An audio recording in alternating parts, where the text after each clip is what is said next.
Maligayang pagbabalik po, latest weather update po muli tayo ngayong umaga po ng linggo, August 27, 2023. So narito na pong pinaka-latest update natin sa super typhoon nga pong si Goring, malapit nga po sa Luzon. Ang mata po ng bagyong Goring ay muli pong namataan na may estimated po na layong 135 kilometers east of southeast of Tuguegarao City at nakita nyo po ang kanyang hangin po ngayon pumalo na po sa 205 kilometers per hour. Malapit pa rin po ito sa sentro. At ang bugso mo naman po ay pumapalo sa 225 kilometers per hour pa southwestward pa rin po sa kilos po na 10 kilometers per hour. Mabagal po ang kanyang pagkilos at kung makikita nyo po sa ating pinaka live radar narito po siya sa may Central Luzon at talaga nakita naman natin apektado po nito ang ilang bahagi po ng Metro Manila.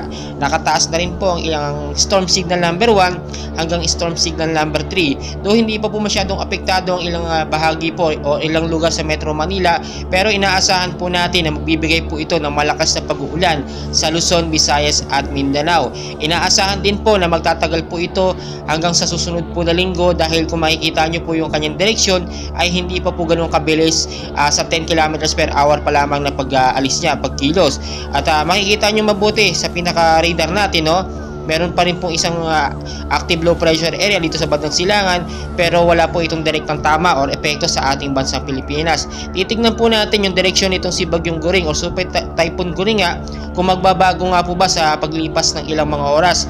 Sa ngayon po 205 kilometers per hour ang lakas ng kanyang hangin at ina-expect po natin lalalakas pa po ito sa paglipas po ng ilang mga oras. At ngayong linggo nga po ng umaga ay baka posibleng pumalo pa ito sa 225 kilometers per hour. So patuloy ko po kayong i-update and ako pinakikiusap, paki-share, like and subscribe, pahit na rin po ng notification bell, paki-share na rin po sa ating mga loved ones para aware po sila sa ating pong binabantayan na Super Typhoon Goring, dahil napakahalaga po na maging aware tayo sa kalagayan po ng ating panahon. Rainy season po ngayon at ina-expect natin talaga etong si Super Typhoon Goring na po ang pinakalas po na bagyong papasok ngayong buwan nga po ng Agosto. And please huwag nyo kalimutan mag-like and subscribe for more weather updates.